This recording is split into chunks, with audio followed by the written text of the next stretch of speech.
안녕하세요. 펀드메딕입니다. 지난번에 TDF 펀드 1000억 돌파 말씀을 드렸는데요. ETF로 출시된 상품 말이죠. 오늘은 OCIO 펀드도 1000억 돌파했던 기사를 반갑게 봤습니다.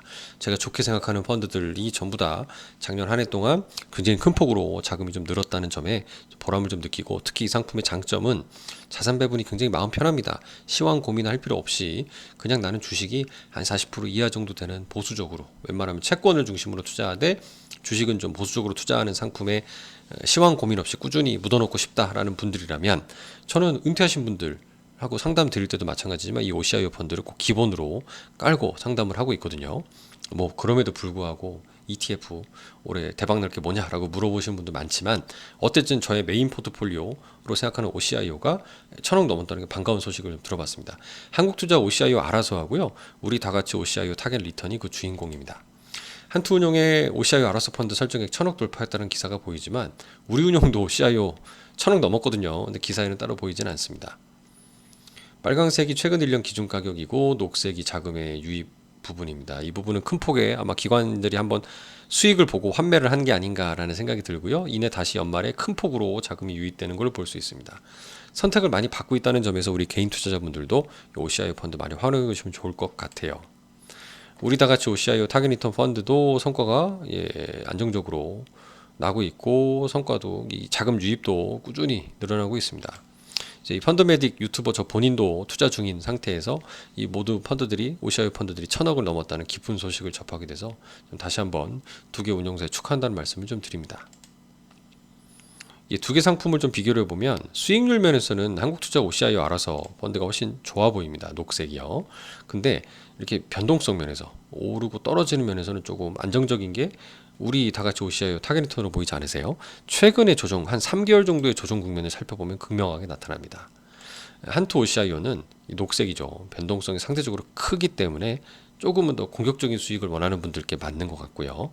좀 보수적인 걸 원하시는 분들은 우리 자산에 우리 다같이 OCIO 타겟 리턴 펀드를 하시는 게 맞다라는 생각이 됩니다. 둘 다 채권 혼합형이고요. 자, 두 개의 차이를 살펴보면 표준 편차가 변동성 위험이라고 부르는데 클수록 위험한 거죠. 한투가 6.37, 우리 다가치가 4.611이니까 이제 최근 1년 기준으로 성과를 비교해 보면 한투 OCIO가 우리보다 변동성 위험이 크다라는 거고요. 변동성이 크다고 또 나쁜 거는 아니에요. 그만큼 공격적인 수익을 내기 위해서는 주식도 많이 투자해야 되고, 그렇다면 변동성이 커질 수밖에 없겠죠. 물론 먼저 안전한 걸 찾기 위해서 변동성을 보는 거고, 이 변동성 대비 그래서 수익을 내는 샤프 지수라는 걸, 그래서 한투 기사 같은 거 보면 항상 강조하곤 하십니다. 샤프 지수는 높을수록 좋거든요. 근데 샤프 지수는 1.36, 1.31로 둘 다 비슷한 수준인 거죠. 그렇게 따지면 동일한 위험을 놓고 봤을 때 어떤 품질은 우리 다같이 OCIO도 상당히 좋구나라고 볼 수 있겠습니다. 이제 두 개 상품을 좀 비교해 보면 한투의 OCIO는 국내 채권, 국내 주식, 해외 주식을 보면 국내 주식 비중이 빵이고요. 해외 주식이 한 37.3% 수준입니다. 대체 투자는 아예 없고요. 그래서 이렇게 주식 비중이 37.3으로 구성되어 있고, 국내 상장 ETF들이 한 30%, 나머지가 60, 한 6% 정도 돼 있는 것을 볼 수 있는데, 여기 밑에 상위 10개 보유 펀드를 보시면 확인해 볼 수가 있겠습니다. 뭐 전체 리스트를 좀 확인해 볼 수는 없어서 아마 이런 순으로 담고 있구나. 그리고 옆에 있는 자산 구성 정도로 봤을 때 주식 비중이 굉장히 중요하게 봐야 될 포인트가 아닌가 싶습니다. 40% 이하로 투자를 하고 있다는 것을 확인해 볼 수가 있고, 12월 말 기준입니다. 에이스라는 자사 브랜드도 많이 담고 있는 것을 볼 수 있네요. 다음 우리 OCIO 펀드입니다. 이 부분에 12월 말 기준으로 보면 빨강색으로 표시해 놓은 국내 주식도 한 2.3% 들고 있는데, 제가 최근에 좋게 보고 있다는 국내 국장이 힘들 때 이 고배당주, 어떤 구독자님이 말씀 주셨더라고요. 이건 내가 우리나라에서 꼭 가져갈 만한 ETF 2종 중에 하나다라고 극찬을 하시는 플러스 하나자산운용의 고배당주, 예전 아리랑 고배당주였었고요. 해외 주식도 나스닥 QQQ나 S&P 500 등등을 비롯해서 최근에 말씀드린 빌리어네어 컨셉이나 또 미국 AI 전력 인프라 같은 테마 ETF들 등등을 포함해서 한 33% 수준, 여기 뭐 리츠나 금까지 포함해서 말이죠, 위험자산 비중이 한투보다는 한 4%포인트 적은 것을 볼 수 있습니다. 소폭 좀 작게 되어 있는 것을 볼 수 있네요. 이런 거 테마형들도 담고 있다. 그리고 이런 그 OCIO 펀드의 장점이라면 고점 대비 하락률, 위험 이런 변동성을 최대한 관리해 주려는 설계가 들어가 있는데요.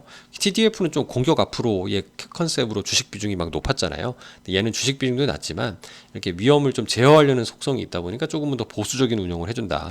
그리고 매월 자산배분위원회 개최해서 펀드 리밸런싱하면서 이렇게 반영한다는 포트폴리오를 변경해준다는 점이 이 결론을 해본 시황에 대한 고민 없이 꾸준히 가져가 볼 만한 어떤 상품이지 않을까라는 점으로 좀 확신을 시켜주고 있습니다. 그래서 저도 시장의 방향성이 좀 뚜렷하지 않거나 잘 모를 때 있잖아요. 그럴 때 그냥 이거 투자하고 있습니다. 특히 채권 비중이 높지 않습니까? 최근에 미국채 금리가 높아서 뭐 주식도 그렇지만 채권이 좀 별로예요. 이럴 때는 채권에 어느 채권에 투자해야 될까? 장기채에 투자해야 될까? 중기채에 투자해야 될까? 고민이 많이 되는데 여기 보시면 다양한 채권에 분산되어 있습니다. 그래서 저는 그냥 OCIO에 물타기 하고 있는 입장이고요. 그러니까 제 고객님한테 말씀드릴 때도 그냥 이건 경우는 뭐 OCIO를 최소 절반 이상 가져가시고 나머지는 단기채 또는 원리금 보장 상품 등으로 유지하시면서 시장이 좀 불안할 때는 좀 빼서 물타기를 하는 그런 식의 리밸런싱을 반영해보면 좀 안정적으로 원금을 최대한 지키면서 좀 예금 수익률 대비 플러스 알파를 내는 전략이다라고 적극 소개를 드리고 있습니다. 어쨌든 두 회사 상품 굉장히 축하드리고 올해도 좋은 성과 부탁드리겠습니다. 감사합니다.